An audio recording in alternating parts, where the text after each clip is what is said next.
Yes Srinivas Yadav గారు, so KTR గారి ప్రసంగం ఎంత విశ్వాసాన్ని, నమ్మకాన్ని, తెలంగాణ బ్రాండ్ను, స్థాయిని, పరపతిని పెంచే విధంగా నిన్న రిఫ్లెక్ట్ అయింది అక్కడ. సో ముందుగా మీకు అదేవిధంగా ప్యానెల్లో ఉన్న విజయానంద్ గారికి, టీ న్యూస్ ప్రేక్షకులు శుభోదయం. ప్రధానంగా అంటే ఎక్కడైనా ప్రపంచంలో కానీ, ఏ సమాజంలో కానీ, ఏ వ్యవస్థలో కానీ ఒక నాయకుడు ఆ సమాజానికి ఒక హోప్ను కల్పించాలి, ఒక నమ్మకాన్ని కల్పించాలి, ఒక ధైర్యాన్ని నింపాలి.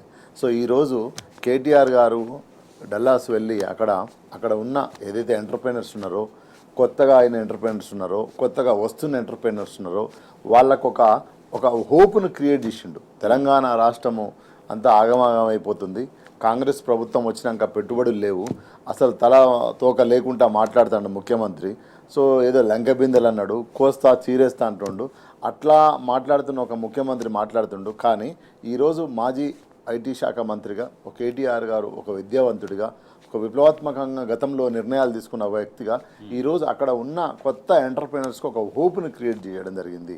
మన రాష్ట్రానికి రండి, తెలంగాణ రాష్ట్రానికి రండి, తెలంగాణ రాష్ట్రంలో పెట్టుబడి పెట్టండి, మీకు కావాల్సిన వనరులన్నీ మేము సమకూరుస్తాము, మీరు అక్కడ అభివృద్ధి చేయండి అనే విధంగా ఈరోజు అక్కడ మాట్లాడడం జరిగింది. ఎందుకు ఇది చెప్తున్నంటే, గతంలో తెలంగాణ రాకముందు ఈ రాష్ట్రంలో ఆర్థిక పరిస్థితి ఏ విధంగా ఉండే, ఒకప్పుడు ఇక్కడ పర్ క్యాపిటల్ ఇన్కమ్ ఏ విధంగా ఉండే, 10 ఏళ్లలో పర్ క్యాపిటల్ ఇన్కమ్ ఎట్లా పెరిగింది, ఇదంతా చూస్తే మనకు ఒకవైపు కేసీఆర్ గారు, ఒకవైపు కేటీఆర్ గారు, హరీష్ రావు గారు, వీళ్ళందరూ కూడా ఒక దూరదృష్టితోని, అధినాయకుడు ఎవరైతే ఉన్నారో కేసీఆర్ గారి అధినాయకుడు ఒక దూరదృష్టితోని పనిచేయడం వల్లనే ఈరోజు తెలంగాణ చిన్న స్టేటు, లేటుగా పుట్టిన స్టేటు ఈరోజు నెంబర్ 1 స్థానానికి వెళ్ళింది. ఒక్క ఎగ్జాంపుల్ చెప్తానండి మీకు రాజేష్ గారు. మనము 2014 లెక్కలు తీసుకున్నప్పుడు 64 లక్షల మెట్రిక్ టన్నులు అండి ఇక్కడ వరిధాన్యము. ఈరోజు తెలంగాణ వచ్చిన తర్వాత 9.5 ఏళ్లలో 1,64,00,000 మెట్రిక్ టన్నుల ధాన్యాన్ని ఇక్కడ తెలంగాణ భూమి ఉత్పత్తి చేసింది, ఇక్కడ ఉన్న రైతులు ఉత్పత్తి చేసిండ్రు. దానికి ఎవరండి ప్రధాన కారణం? ఒక నాయకుడు కేసీఆర్ గారి నాయకత్వంలో మంచి పెట్టుబడి, ప్రతి ఒక్కరికి పెట్టుబడి ఇస్తారు. ఈరోజు చిన్న దుకాణం పెట్టుకుంటే బ్యాంకు లోన్ ఇస్తుంది, కానీ మొట్టమొదటిసారి ప్రపంచంలో రైతుకు ఇన్వెస్ట్మెంట్ పెట్టుబడి ఇచ్చి నాణ్యమైన 24 గంటల కరెంటు. మన చిన్నతనంలో చూసినాం, 2 పేసులకు వస్తుందా, 3 పేసులకు వస్తుందా, ఫోన్ చేసుకునేది, పోయి బాయికాడ వండుకునేది, బాయికాడ వాట పురుగు గుట్టి పాము గుట్టి చచ్చిపోయిన రైతులు కొన్ని 100,000 మంది ఉన్నారు. అట్లా కాకుండా పట్టబగటీలు పోయి నువ్వు మీటర్ నొక్కి 3 ఫేజ్ కరెంటు, నాణ్యమైన కరెంటు, అదేవిధంగా మంచి నీళ్లు, అదేవిధంగా వచ్చిన పంటను ప్రొక్యూర్ చేయడం అంటే కొనడం, అది ఏదో దళారీలు ఏదో మిల్లర్లు కొనకుండా డైరెక్ట్ ప్రభుత్వమే కొనడం, ఆ ప్రభుత్వమే వాళ్ళకు ఎక్కడ దళారీ లేకుండా డైరెక్ట్ వాళ్ళ అకౌంట్లో డబ్బులు వేయడం. అంటే నేను ఎందుకు చెప్తున్నానంటే, అంతకుముందు చిట్టీలు రాసిచ్చేది మిల్లర్లు, చిట్టీలు రాసిస్తే చిట్టీలు లుంగీల కొసలకు చుట్టుకొని రోజులు దాచిపెట్టుకున్న రోజులే. కానీ అట్లా కాదు, నువ్వు అమ్మిన వెంటనే. అంటే ఇదంతా ఎందుకు చెప్తున్నా అంటే, మొత్తము నీకు గ్రామీణ ఉత్పత్తి పెరిగింది. అదేవిధంగా ఒకవైపు హైదరాబాదు, ఎక్కడ హైదరాబాద్ అని ఒక సూపర్ స్టార్ రజనీకాంత్ వచ్చి మనం హైదరాబాద్లో ఉన్నామా అమెరికాలో ఉన్నామా అని ఆయన కార్లో పోతుంటాను మాట్లాడి. ఎందుకు అంటున్నంటే, ఎప్పుడైనా ఏ ప్రభుత్వమైనా రాష్ట్రంలో, దేశంలో, ప్రపంచంలో పెట్టుబడి పెట్టేవారికి, వ్యాపారాలు చేసేవారికి ఒక నమ్మకాన్ని కలిగించాలి. ఇక్కడ ల్యాండ్ ఆర్డర్ మనం పక్కన టవర్ కట్టుకున్నాం, ఇక్కడ చీమ చిటుకు కన్నా ఎట్లాంటి ప్రాబ్లం లేదు. ఎందుకంటే ల్యాండ్ ఆర్డర్తోనే నీకు పెట్టుబడి వస్తుంది. సంపద సృష్టించబడింది, ఆ సృష్టిని సమాన స్థాయిలో సంపద పంచడంలో కూడా టాప్గా నిలిచిందనేది నిన్న కేటీఆర్ చెప్పారు. సంపద సృష్టి అనేది ఎట్లా పెంచబడింది, మీరు అన్నట్టుగా గ్రామీణ వ్యవస్థను ఎట్లా బలోపేతం అయింది, తద్వారా మొత్తం రాష్ట్ర ఆర్థిక వ్యవస్థను ఎట్లా సంపద సృష్టి జరిగింది అనేది. అదే అండి, ఇప్పుడు జనరల్ ఎకనామిక్ ఎట్లా అంటే లైన్ ఇట్లా పెరుగుతుంది, షేర్ మార్కెట్ ఎట్లయితే అట్లా పెరుగుతుంది. కానీ తెలంగాణ అట్లా పెరగలేదు, ఇట్లా పెరిగింది. ఎందుకు ఇట్లా స్టేట్గా పెరిగింది అంటే, నీకు సిర్పూర్ కాజ్నార్లో 20-30 లక్షల ఎకరం భూమి ఉంటుంది, నీకు పక్కన ఇక్కడ ఉన్న నీకు జనగంలో కూడా 30-40 లక్షల ఎకరం భూమి ఉంటుంది. అంటే ఎక్కడైతే నువ్వు మంచి పరిపాలన ఇచ్చి అద్భుతమైన పెట్టుబడులు పెట్టి అదేవిధంగా అక్కడ మౌలికమైన వసతులను సమకూరిస్తే అక్కడ తప్పకుండా పెట్టుబడి పెట్టడానికి ఒక అవకాశం. ఈ రోజండి దాదాపు 60-70 సంవత్సరాలు ఆగమైన చెరువుల పూటిగా తీయడం వల్ల చెరువులో నీళ్ళు వస్తే 3 కోటి జీవరాశులు మొత్తం బతికినాయండి. అంటే ఊరు ఫస్ట్ గ్రామీణ వాతావరణం ఆర్థిక వ్యవస్థ బలపడితే ఆ గ్రామీణ వాతావరణంలో ఉన్న అక్కడ ఉన్న పెట్టుబడి అంతా హైదరాబాద్కి వచ్చింది. హైదరాబాద్లో భూములు కొన్నారు, హైదరాబాద్లో ప్లాట్లు కొనుక్కున్నారు, హైదరాబాద్లో ఇల్లు కట్టుకున్నారు. అదేవిధంగా ఒకవైపు ఐటీ సెక్టర్ టీఎస్ పాస్ పెట్టి ఎవరి రికమెండేషన్ లేదు, ఎవరు నాకేటోళ్ళు లేడు, ఎవడు గోకేటోళ్ళు లేడు. చక్కగా నువ్వు ఆన్లైన్లో అప్లై చేసుకుంటే నీకు ఆన్లైన్లో నీకు పర్మిషన్లు వస్తాయి. ఎక్కడ కరప్షన్ లేదు, ఏ కరప్షన్ లేదు. కాంగ్రెస్ అంటే ఈరోజు కరప్షన్ నా ఆర్ఆర్ ట్యాక్సీ 20% 30% ట్యాక్స్ వసూలు చేస్తున్నారు. ఆ రోజు ట్యాక్స్ చేసిన వాటి ఇంటర్నేషనల్లో ఉన్న గూగుల్ కావచ్చు, ఫేస్బుక్ కావచ్చు, ట్విట్టర్ కావచ్చు, ప్రతి ఒక్క కంపెనీ ఈరోజు హైదరాబాద్లో ఎందుకు పెట్టుకున్నారంటే హెడ్ ఆఫీసులు హబ్బులు ఎందుకు పెట్టుకున్నారంటే మంచి ప్రభుత్వము, మంచి పరిపాలన ఇచ్చింది, ప్రోత్సాహాలు ఉన్నాయి. అదేవిధంగా ల్యాండ్ ఆర్డర్ సమస్య ఎక్కడ ప్రాబ్లం లేదు, ఎక్కడ ధర్నాలు లేవు, అంగర్ స్ట్రైకులు లేవు, ఎక్కడ మాఫియా లేదు, కూఫియా లేదు, ఏది లేదు. కాబట్టి ప్రభుత్వం పరిపాలించే నాయకుడు కేసీఆర్ గారి మీద నమ్మకంతో ఆర్థిక వ్యవస్థ ఒకవైపు పట్టణాభివృద్ధి, అదేవిధంగా గ్రామాభివృద్ధి రెండు సైమల్టేనియస్గా జరిగినాయి. కాబట్టి ఈరోజు పర్ క్యాపిటల్ ఇన్కమ్ పెరగడం జరిగింది. అది ఒక పరిపాలకుడు చేసే పరిపాలన విధానం మీద ఆధారపడి ఉంటుంది. రైట్. గతంలో మంత్రిగా పనిచేసినటువంటి ఒక బాధ్యతాయుతమైనటువంటి హోదాలో కేటీఆర్ గారు తెలంగాణ ప్రతిష్టను, హైదరాబాద్ ప్రతిష్టను పెంచే విధంగా మాట్లాడితే సీఎం రేవంత్ రెడ్డి తెలంగాణ స్థాయిని దిగజార్చే విధంగా మాట్లాడుతున్నట్టు వాళ్ళ కంపేర్ చేస్తూ తెలంగాణ ప్రజలు గమనిస్తున్నారు. విజయానంద్ గారితో మాట్లాడే ముందు మనతో లైవ్లో జాయిన్ అవుతున్నారు. విజయానంద్ గారితో మాట్లాడుతూ ఒకసారి కేటీఆర్ అలాగే సీఎం రేవంత్ రెడ్డి మాట్లాడే మాటలు ఒకసారి మనం చూద్దాం. ఆర్థికంగా బాగా లేదు, అప్పు పుడతలేదు, అనా పైసా ఎవడు ఇస్తలేడు, ఎవరినైనా కలవడానికి పోతే బ్యాంకర్లు దొంగలను చూసినట్టు చూస్తున్నారు తెలంగాణ రాష్ట్ర ప్రతినిధులను. ఎవడు ఢిల్లీకి పోతే అపాయింట్మెంట్ కూడా ఇస్తలేడు, వీడు వస్తే చెప్పులు కూడా ఎత్తుకపోతాడేమో అన్నట్టుగా. Have you heard of any state or country which has seen 156% growth in its per capita over the last 1 decade? Now that's Telangana for you. We were ranked among Indian states, ranked 12 in 2014. But as of today, we are ranked number 1 in India in terms of per capita income, raising from 114,000 Indian rupees to now almost 400,000 Indian rupees. Now this is the kind of progress that has been achieved by a young state in India, which has really dispelled the notion that, there are the red tape and, the challenges that are typically associated with doing business in India, and also the challenges that are typically associated with ensuring that we deliver. Now, just to expand on the bit on technology, not only did we attract large number of tech companies to Hyderabad, to Telangana and to India, we also made sure that we provided enough and more jobs to the local youth and local youngsters. So అట్లా CM Revanth Reddy మాటల్ని BRS working president మాజీ మంత్రి కేటీఆర్ మాటల్ని ఇవాళ compare చేస్తూ తెలంగాణ సమాజం చూస్తూ ఉంది. విజయానంద్ గారు, మా తెలంగాణ అద్భుతం, రండి పెట్టుబడులు పెట్టండి, ఇక్కడ అపార అవకాశాలు ఉన్నాయంటూ నిన్న కేటీఆర్ గారు సాగించినటువంటి ప్రసంగం దేశ విదేశాల ముందు తెలంగాణ యొక్క పరపతిని ఏ రకంగా పెంచడానికి దోహదపడింది? ఒక పద్యము అంటే పాట ఉంటుందండి. ఏ దేశం ఎగినా ఎందుకు కాలిడినా, ఏ పీఠం ఎక్కినా ఎవ్వరెదురు, పొగడరా నీ తల్లి భూమి భారతిని, నిలుపరా నీ జాతి నిండు గౌరవం అని మనం దేశభక్తి గీతం ఒకటి ఉంటుంది.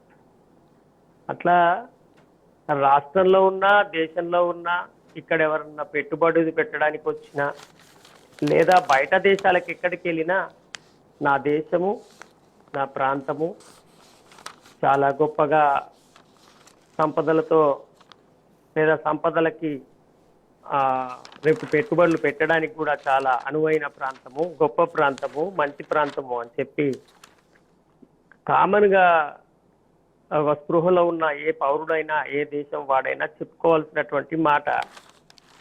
అదే విషయాన్ని కేటీఆర్ గారి వాళ్ళ అమెరికా వేదికగా మన భారతదేశము, అందులో ముఖ్యంగా చాలా స్పీడ్గా గ్రోత్ అవుతూ అనేక అవకాశాలు ఉన్నటువంటి తెలంగాణను, హైదరాబాద్ని చాలా రైజ్ చేస్తూ గొప్పగా మాట్లాడారు. అది ఒక రాజకీయ నాయకుడి ఔన్నత్యానికి, సంస్కారానికి ఒక తార్కాణంగా చెప్పవచ్చు. అది కేటీఆరే కాదు, ఎవరైనా ఎక్కడైనా చేయాల్సింది. అంటే విత్ ఇన్ ద కంట్రీ కానీ, out side of the country కానీ, రాజకీయాలలో పెద్ద స్థాయిలో ఉన్నటువంటి నాయకులు అది చేయాలి. అంతర్గతంగా మన దగ్గర ఏమన్నా రాజకీయాల్లో లోపం ఉంటే విమర్శలు చేసి ప్రభుత్వాన్ని సరిచేయడం ద్వారా ఇంకింత మరో అభివృద్ధికి చేయడానికి చాలా ఛాన్సెస్ ఉంటాయి. అట్లా చేయడం వేరు.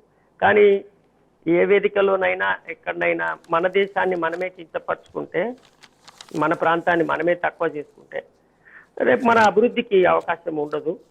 ఆ మినిమము నాలెడ్జ్ని మనము ఇప్పుడు మీరు ఇందాక చూపించిన బయటలో ముఖ్యమంత్రి గారు తన స్థాయిలో చాలా దిగజారుతూ మా పరిస్థితి చాలా దయనీయంగా ఉన్నదని చెప్పుకోవడము ఒక ఎత్తు అయితే, ప్రతిపక్ష నేతగా ఉన్నటువంటి కేటీఆర్ గారేమో మా రాష్ట్రం గొప్పగా ఉంది, చాలా అవకాశాలు ఉన్నాయని చెప్పడము అనేది రాజకీయాలలో ఔన్నత్యానికి ఒక తార్కాణంగా రైట్. ఉంటది. Hmm. అయితే ఇంకా కొనసాగింపుగా ఏం చెప్పదలుచుకున్నానంటే, ఎందుకు మరి ఒక ప్రతిపక్ష నేతనేమో బాగుంది అని చెప్పుకుంటే, ఒక అధికారంలోకి వచ్చి వాళ్ళ ముఖ్యమంత్రి స్థానంలో ఉన్నటువంటి ఆయన గతంలో ఏమైనా చిన్న చిన్న లోపాలు ఉన్నా అవి నేను వచ్చిన కదా ఇక నేను సెట్ చేస్తా అని చెప్పాలి కదా. అట్లా కాకుండా మొత్తం అక్కర రాకుండా అయింది, బిచ్చగాళ్ళు వ్యవహారం అయిందని ఎందుకు చెప్తున్నాడు అనేది మనం చాలా ఇంపార్టెంట్ గా అర్థం చేసుకోవాలి. ఓకే, అంటే వాస్తవానికి ఆ పరిస్థితి లేకుండా దాన్ని ప్రచారం ఎందుకు చేస్తున్నారు అంటే, తెలంగాణ బ్రాండ్ ఇమేజ్ ని దెబ్బతీయడము తెలంగాణ నాయకత్వంలో ఉండి ఎందుకు చేస్తున్నారు అనేది చాలా కీలకమైన అంశము. అది రాజకీయాల కోసము చేస్తున్నారా, మరి నిజంగానే అట్లా చేయడం ద్వారా తన హోదా ఎందుకు పెరుగుతుంది అనుకుంటున్నారు, తన హోదాను తగ్గించుకోనైనా తెలంగాణ బ్రాండ్ ఇమేజ్ ని తగ్గించాలని ఎందుకు అనుకుంటున్నారు, దాని వెనకాల ఏ ఒత్తిడులు ఉన్నాయి, ఎందుకు ఆయన అట్లా మాటలు కానీ బిహేవియర్ కానీ ఉంది. మొత్తం తెలంగాణ అధికారంలోకి వచ్చినప్పటి నుంచి తెలంగాణకు సంబంధించిన ఏ అంశం మీదనైనా చిన్నగా చేస్తూ తక్కువ చేస్తూ ఆత్మగౌరవాన్ని పెంచుకొని మన స్వీయ అస్తిత్వాన్ని డెవలప్ చేసుకొని. రైట్. విజయానంద్ గారు, ఈజ్ ఆఫ్ డూయింగ్ బిజినెస్లో అగ్రగామిగా ఎట్లా నిలిచామనేది వివరించారు కేటీఆర్ గారు. తర్వాత పెట్టుబడులకు టీఎస్ ఐపాస్ ఎట్లా తీసుకొచ్చాం, ఇవన్నీ ఒక ఎత్తు అయితే కాళేశ్వరం గురించి కూడా ఆయన మరోసారి ఆయన కీర్తించి మాట్లాడారు. ఇక్కడ చైనాలోని 3 గోర్జెస్ డ్యామ్కు సరిసమానమైనటువంటి స్థాయి కాళేశ్వరం ప్రాజెక్టు అంటూ కూడా అభివర్ణించారు. At the same time Kaleshwaram విషయంలో ఇంకా కూడా ఇక్కడ కూలేశ్వరం అంటూ మాట్లాడడం, రకరకాల కామెంట్స్ కూడా మనం చూస్తున్నాం. కానీ కాళేశ్వరం యొక్క ప్రతిష్టను కూడా పెంచే విధంగా వారు అక్కడ ప్రసంగం చేశారు. నేను అదే చెప్తున్నాను, ప్రతి గొప్పతనాన్ని తక్కువ చేసి చెప్తున్నదేమో అధికారంలో ఉన్న వాళ్ళు, ప్రతి గొప్పతనాన్ని చాలా గొప్పగా చేస్తూ నిజంగా ఇగో ఇంత గొప్ప స్థాయిలో ఇవాళ మా దగ్గర ఉందని చెప్తున్నారు. బట్ అట్లా ఎందుకు చేస్తున్నారు అనేది చాలా, ఇది ఎక్కడే రాజకీయం ఉంది సార్. ఇప్పుడు మనం మెయిన్ గా ప్రజలకి తెలుసుకోవాల్సింది ఏంటంటే, ఇట్లా ఎందుకు చేస్తున్నారు అంటే దాని వెనకాల ఏం రాజకీయం ఉంది, ఆ రాజకీయము తెలంగాణ ప్రజలకు లాభం చేస్తుందా నష్టం చేస్తుందా అంటే చాలా తీవ్రమైనటువంటి నష్టం చేస్తుంది. రాజకీయంగా ఒక పార్టీని తక్కువ చేసి ఒక పార్టీని డెవలప్ చేసుకోవడానికి వాళ్ళు ఉపయోగించుకుంటున్నారు కాబట్టి ఇది క్షుద్ర రాజకీయం అంటాం మనం దీన్ని. ఇది చాలా తప్పుడు విధానంలో రాజకీయాలు చేయడం. ఇప్పుడు అధికారంలో ఉన్న వాళ్ళు ఇంకింత మెరుగుపరిచి అప్పుడేమన్నా లోపాలుంటే మంచిగా చేస్తే సంతోషము, కానీ నిరంతరము మనని మనం బ్లేమ్ చేసుకోవడం ద్వారా అవతల వాళ్ళని కన్స్ట్రక్టివ్ గా ఎట్లా బ్లేమ్ చేయాలో తెలియకుండా ఇట్లాంటి చెడు పద్ధతులను బ్లేమ్ చేయడం ద్వారా రాష్ట్రాన్ని తగ్గించడం జరుగుతుంది. దీని వెనకాల ఒక ప్రాంతీయ మీద ప్రేమ లేకపోవడము, మన అస్తిత్వం మీద గౌరవం లేకపోవడము, మన ఆత్మగౌరవం కోసం కొట్లాడేటువంటి గుణం లేకపోవడము, ఈ కారణాలు ప్రధానంగా ఉన్నాయి.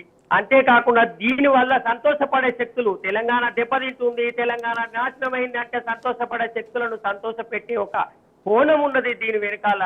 అది నిరంతరం కొనసాగుతుంది. మీరు చాలా సున్నితంగా అబ్జర్వ్ చేస్తే ప్రతి ఒక్క చోట తెలంగాణ తల్లి విగ్రహం మార్పు దగ్గర నుంచి కాళేశ్వరం కూలిపోయిందనే దాకా మీకు ప్రతి చోట ఇది నిరంతరంగా కొనసాగిస్తూ వస్తారు. మాకు అప్పు ఉంటదు, మా రాష్ట్రం గంగలాల్సిపోయింది, మేము అప్పుల పాలైపోయినామని చెప్పి నిరంతరం దీన్ని దెబ్బతీసే ప్రయత్నం చేస్తున్నారు. ఇది దారుణమైన విషయం. రైట్. శ్రీనివాస్ యాదవ్ గారు, ఇట్లా తెలంగాణను దాని స్థాయిని దాని బ్రాండ్ను పెంచడం అనేది ఒక బాధ్యతాయుతం అయితే, తెలంగాణ స్థాయిని తగ్గించడాన్ని, తెలంగాణను ఇతరుల ముందు వేదికల ముందు దాని యొక్క స్థాయిని దిగజార్చడం అనేది ఏం చెబుతోంది? అంటే ఎప్పుడైనా కూడా ప్రపంచంలో సమాజంలో ఒక నాయకుడికి ప్రజలపైన ప్రేమ ఉండాలి, ఆ ప్రాంతం పైన ఒక ప్రేమ ఉండాలి, ఆ కన్సర్న్ ఉండాలి. ఆ కన్సర్న్ లేనప్పుడు ఓన్లీ అధికారం కోసమే అడ్డదారులు దొక్కి వచ్చినప్పుడు ఎట్లుంటుంది అంటే ఇట్లనే మన రేవంత్ రెడ్డి లాగా ఉంటుంది. ఎందుకంటే ఆయన ఈ 18 నెలల్లో చూస్తే రాగానే లంక బిందెలు ఉన్నాయనుకున్నా ఇక్కడ లంక బిందెలు లేవు, ఖాళీ బిందెలు ఉన్నాయని అనుకున్నాడు. ఒక ముఖ్యమంత్రి ఈజ్ చీఫ్ మినిస్టర్ ఆఫ్ ఒక స్టేటు, ఆయన అట్లా మాట్లాడవచ్చా? ఒకటి. రెండో విషయం, ఆయన రాగానే ప్రతిపక్ష పార్టీల మీద కావచ్చు, గతంలో పరిపాలించిన నాయకుల మీద కావచ్చు, మీ పేగులు తీసేస్తా, మీ గోటికాయలు తీసేస్తా, మీ కళ్ళ గుడ్ల ఊరుకుంటా, నేను ఆటలు ఆడుకుంటా, ఒక ముఖ్యమంత్రిగా నేనేమంటున్నా, ఒక ముఖ్యమంత్రిగా హుందాగా ఉండి తెలంగాణ సమాజం అందరికీ ముఖ్యమంత్రి. సో అది మర్చిపోయి ఆయన మాట్లాడడం. అదేవిధంగా నిన్నగాక మొన్న ఇప్పుడు మీరు ఇంతకుముందు బయట చూపించినట్టు తెలంగాణ ఆయన దొంగ కావచ్చు, ఆయన జైలుకు పోవచ్చు, కానీ తెలంగాణ సమాజం మొత్తం దొంగలకి ఎట్లా చూస్తారు? ఈరోజు నేను మొన్న ఢిల్లీ పోతే ఆ ఎదురుగా వస్తాంటే చెప్పులు తీసి లోపడేసుకుంటారు. అరే ఏమైందంటే తెలంగాణ నుంచి ఎవడొచ్చిన చెప్పులు చూసి లోపడేసుకుంటా అంటే ముఖ్యమంత్రి ఆ విధంగా తెలంగాణ సమాజాన్ని ప్రొజెక్ట్ చేసి చూపించే ప్రయత్నం చేస్తున్నాడు. కాబట్టి ఇది మంచి నేనేమంటున్నా, ఒక నాయకుడు అంటే ఎలా ఉండాలంటే ఆ ప్రాంతం గురించి లేదా ఆ కుటుంబం గురించి గొప్పగా చెప్పుకునే విధంగా ఉండాలి. కానీ దివాలా చేసింది, దండుగా అయిపోయింది, నేను చచ్చిపోతున్నా, నాకు అప్పు పుడతలేదు, నేను దొంగను, నేను లంగాను అని ఒక ముఖ్యమంత్రి చెప్పుకుంటే తెలంగాణ సమాజం ఏడబోతుంది. కాబట్టి ఈరోజు తెలంగాణ అంటే ఈ దేశంలో ఒక గౌరవం, ఒక పోరాట తత్వం, ఒక అభివృద్ధి, అదేవిధంగా ఒక ఆత్మగౌరవం. ఇంత పెద్ద తెలంగాణ సమాజాన్ని నువ్వు చెప్పులెత్తకపోతాన్ని ఎందుకు అవమానిస్తున్నామంటే అర్థమైంది. నీకు పెట్టుబడులు ಎಷ್ಟು వస్తాయి? దానికి ఆపోజిట్గా ఇక్కడ పక్కన కేటీఆర్ గారు ఈరోజు అక్కడికి వెళ్ళి ఎట్లా మాట్లాడుతున్నాడు? తెలంగాణను హోప్ని క్రియేట్ చేస్తున్నాడు, తెలంగాణను ఒక ఎవరెస్ట్ శిఖరం పైన ఎత్తి చూపిస్తున్నాడు. తెలంగాణ ఇంత బాగుంది, మీరు రాండి, మీకు అవకాశాలు బోలెడన్ని అవకాశాలు ఉన్నాయి, మీరు బిజినెస్లు లేండి, పెట్టుబడులు పెట్టండి, అభివృద్ధి చేయండి, మీ అభివృద్ధిలో మమ్మల్ని భాగస్వామ్యం చేయండి, మీ అభివృద్ధితో పాటు మమ్మల్ని కూడా, మా సమాజాన్ని కూడా అభివృద్ధి చేయండి అని మాట్లాడు. ఇది నాయకుడు ఉండవలసిన ఒక లక్షణం. ఆ లక్షణంతో ఉంటేనే మాత్రమే సమాజం యాక్సెప్ట్ చేస్తుంది.